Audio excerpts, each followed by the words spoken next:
Michael visited his friend David's house and met a stunningly beautiful woman there. Despite her age, she was energetic and charming, and she turned out to be David's sister-in-law. They were having a good time together. Michael, how many years has it been? I was wondering if you were still alive. It's great to see you. Why has it been so long since we last talked? You hung up too quickly the last time we spoke, so we couldn't catch up. Let's talk all night at my place today. Don't even think about going home, David said. As Michael entered David's house, he was taken aback. He had never been to such a clean and well-decorated home before. None of Michael's friends were financially well off. They were all living paycheck to paycheck, and many were small business owners. Most had homes, but they were heavily burdened by mortgage payments. David, however, seemed to have received significant support from his wealthy parents. He was running a manufacturing business that supplied to large corporations and seemed to be making a lot of money. Standing next to David was a woman about 5'5", tall with a slim build. Michael didn't recognize her from the wedding and quietly asked, "Who is she?" David explained that she was his wife's sister, Emily, and quickly pulled Michael inside. David's wife had passed away a year ago due to complications during kidney dialysis. Michael felt awkward for asking and offered his condolences, saying, "I'm sorry for your loss." David responded that he was doing okay now and gave a bittersweet smile, which made Michael feel sorry for him. David, Michael, and Emily sat down together to enjoy the meal Emily had prepared. Just as they were about to have a light beer, David received a call from his factory manager. There was a problem with a machine, and he was urgently needed at the factory. David apologized. "Sorry, there's a large order coming up next week, and I need to check the machines. The equipment company is on their way, but it'll take some time. I'm really sorry, but please don't leave." "Okay?" With that, he left in a hurry. Michael awkwardly started drinking beer with Emily. After a few moments of uncomfortable silence, and with some alcohol in his system, Michael finally broke the ice. "Where is David's son? Is David living here alone?" he asked. "I remember coming over to David's place after hearing he got married and had a son. I spent a lot of time playing with his kid," Emily, sipping on a beer, shared. "I went to my grandma's for the holiday weekend. I'll be heading back home tomorrow. Since Dad can't manage alone, I sometimes come over to help out with homework and chores." Emily began to open up about how things changed dramatically after her kind-hearted younger sibling passed away unexpectedly. She mentioned how she's been single and running her own business, finding it too tough to raise her son alone, without enough time for household tasks, and occasionally asking for help with the housework. David had married a woman from a reputable family after graduating from a top university, and they started their married life in a house gifted by their parents. A year later, they were blessed with a handsome son.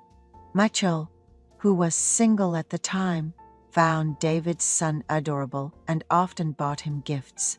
Whenever David invited him over, Michael would insist on having the son come along too. However, today, David's son wasn't there, and instead, there was someone referred to as a sister-in-law, leaving Michael at a loss for words.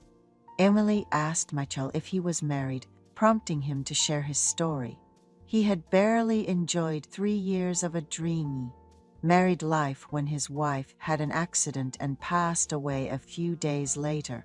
Emily, looking sympathetic, held Michael's hand. Being 3 years older than Michael, Emily looked significantly younger than her age, which made Michael feel a special fondness for her. After losing his wife, Michael had tried his hand at various endeavors, both earning and losing money.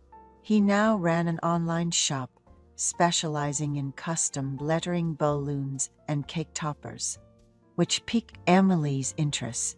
She mentioned her office work had slowed down and asked if he could teach her the trade. They exchanged contact information and continued drinking until David hurried back home. Emily returned to her place, and after drinking with David, Michael woke up late the next day. Stretching, he walked out of his room, only to see Emily rushing to the kitchen, embarrassed. "Did you come again?" she asked. "I was worried after you guys drank together, so I came to make breakfast," she explained. Michael told David, "Your sister-in-law seems like a warm person. It's reassuring to know she takes good care of your nephew." Since they lived in the same area, they agreed to meet often. A few days later, Michael taught Emily how to make lettering balloons and toppers. Confident in her marketing skills, Emily began promoting her new skills through various channels. "I worked on my own, taking orders until I started a business with Emily's help, and things began to grow from there. We even got a group order and were featured on a TV show." My relationship with Emily started to improve significantly. Meeting Emily, who is quick-handed and has a knack for business, was a stroke of luck, and I made sure to give her a bonus. Despite her age, Emily was still beautiful and lovely. I felt empty if I didn't talk to her even for a day. As work increased, I bought a small bed for my office, thinking it would be useful for taking naps when tired. Little did I know it would come in handy for such good occasions. After our business was featured on a TV show about successful entrepreneurs, Emily and I received countless calls from acquaintances, and we were too busy to even think about eating out.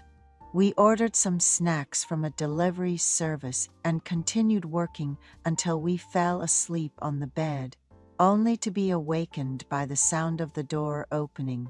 It was Emily coming over with a cake. "Life has been so enjoyable lately, all thanks to you," she confessed.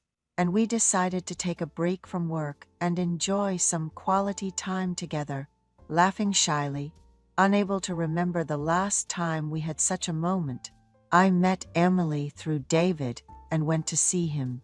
"Actually, I've been seeing your sister-in-law." Meeting Emily that day was a stroke of luck for me. "Thanks to you, my business is doing well, and I've met a wonderful woman," I said with a smile. However, David felt upset because he had feelings for his sister-in-law and was struggling with when to confess to her. But he decided to keep his feelings for her a secret from me until the end.